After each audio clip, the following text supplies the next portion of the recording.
बहुत समय पहले की बात है। एक राज्य था जिसका नाम आनंदपुर था। इस राज्य के राजा का नाम राजा वीरेंद्र था। राजा वीरेंद्र बहुत ही बुद्धिमान और न्यायप्रिय राजा थे। उनके राज्य में सभी लोग बहुत खुश थे और राज्य में शांति और समृद्धि थी।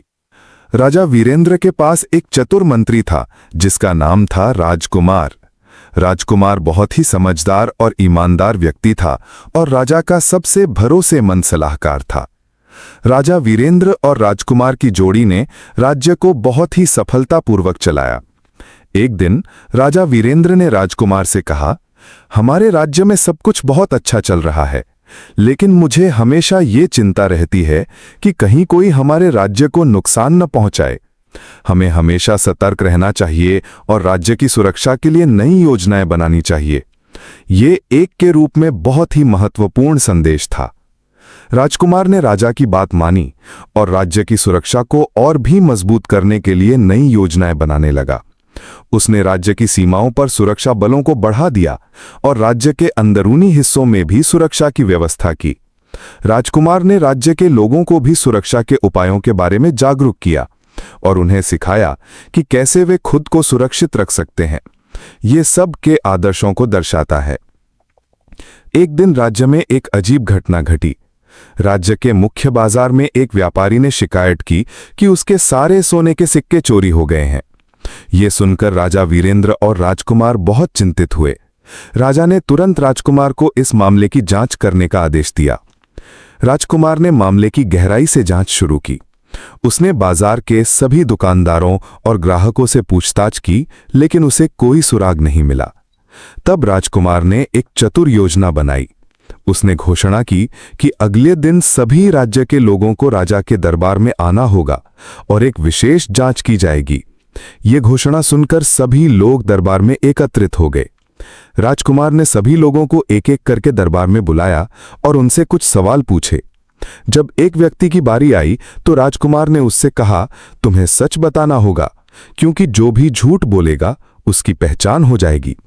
ये सुनकर व्यक्ति घबरा गया और उसने स्वीकार किया कि वही चोर था।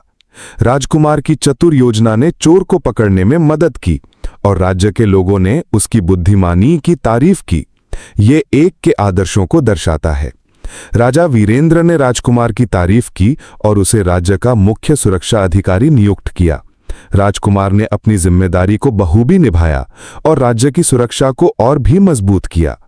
राज्य के लोग राजकुमार की बुद्धिमानी और ईमानदारी की तारीफ करने लगे और उसे अपना आदर्श मानने लगे।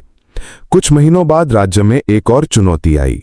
राज्य के पड़ोसी राज्य ने आनंदपुर पर हमला करने की योजना बनाई। राजा वीरेंद्र और राजकुमार ने इस चुनौती का सामना करने के लिए मिलकर योजना बनाई। उन्होंने राज्य की सेना को तैयार किया और राज्य के लोगों को भी इस चुनौती का सामना करने के लिए प्रेरित किया। ये एक के आदर्शों को दर्शाता है। राजा वीरेंद्र और राजकुमार ने मिलकर युद्ध की योजना बनाई। उन्होंने राज्य की सीमाओं पर सुरक्षा बलों को बढ़ा दिया और राज्य के अंदरूनी हिस्सों में भी सुरक्षा की व्यवस्था की। उन्होंने राज्य के लोगों को भी जागरूक किया और उन्हें सिखाया कि कैसे वे खुद को सुरक्षित रख सकते हैं। इस तैयारी के बाद राज्य के लोग आत्मविश्वास से भर गए और युद्ध की तैयारी में जुट गए। युद्ध का दिन आ गया और पड़ोसी राज्य की सेना ने आनंदपुर पर हमला किया। राजा वीरेंद्र और राजकुमार ने अपनी सेना के साथ मिलकर बहादुरी से लड़ाई लड़ी। राज्य के लोग भी अपनी पूरी ताकत से लड़े और उन्होंने दुश्मनों को हराने में सफलता प्राप्त की। ये एक के आदर्शों को दर्शाता है। युद्ध के बाद राजा वीरेंद्र ने राज्य के लोगों को धन्यवाद दिया और उनकी बहादुरी की तारीफ की। उन्होंने कहा, हमारी एकजुटता और साहस ने हमें इस चुनौती से उभरने में मदद की है। हमें हमेशा एकजुट रहना चाहिए और मिलकर सभी चुनौतियों का सामना करना चाहिए। ये संदेश के रूप में बहुत ही महत्वपूर्ण है। युद्ध के बाद राज्य में शांति और समृद्धि लौट आई। राजा वीरेंद्र और राजकुमार ने मिलकर राज्य के विकास के लिए नई योजनाएं बनाई। उन्होंने शिक्षा, स्वास्थ्य और कृषि के क्षेत्र में कई सुधार किए। राज्य के लोग इन सुधारों से बहुत खुश हुए और उन्होंने राजा और राजकुमार की तारीफ की। ये एक के आदर्शों को दर्शाता है। राजकुमार ने राज्य के बच्चों के लिए विशेष शिक्षा कार्यक्रम का आयोजन किया। उसने बच्चों को नैतिक शिक्षा, विज्ञान और कला के बारे में सिखाया। उसने बच्चों को सिखाया कि सच्चाई, ईमानदारी और मेहनत से ही सफलता प्राप्त की जा सकती है। राज्य के बच्चों ने राजकुमार से बहुत कुछ सीखा और वे भी अपने जीवन में इन आदर्शों को अपनाने लगे। ये एक long moral story in Hindi का एक उत्कृष्ट उदाहरण है। राज्य की समृद्धि और शांति के बीच एक दिन राज्य में एक नई चुनौती आई। राज्य के मुख्य नदी में पानी की कमी हो गई और राज्य के लोग पानी की समस्या से जूझने लगे। राजा वीरेंद्र और राजकुमार ने इस समस्या का समाधान ढूंढने के लिए मिलकर काम किया। राजकुमार ने राज्य के जल संसाधनों का गहराई से अध्ययन किया और पाया कि नदी के स्रोत पर कुछ रुकावटें हैं। उसने अपने विशेषज्ञों की टीम के साथ मिलकर इन रुकावटों को हटाने का काम शुरू किया। उन्होंने नदी के स्रोत को साफ किया और पानी के प्रवाह को बहाल किया। इस प्रयास से राज्य के लोगों को पानी की समस्या से राहत मिली और वे बहुत खुश हुए। ये एक के आदर्शों को दर्शाता है। राजा वीरेंद्र ने राजकुमार की तारीफ की और कहा, तुम्हारी बुद्धिमत्ता और मेहनत ने हमारे राज्य को एक और संकट से उबारा है। हमें तुम पर गर्व है।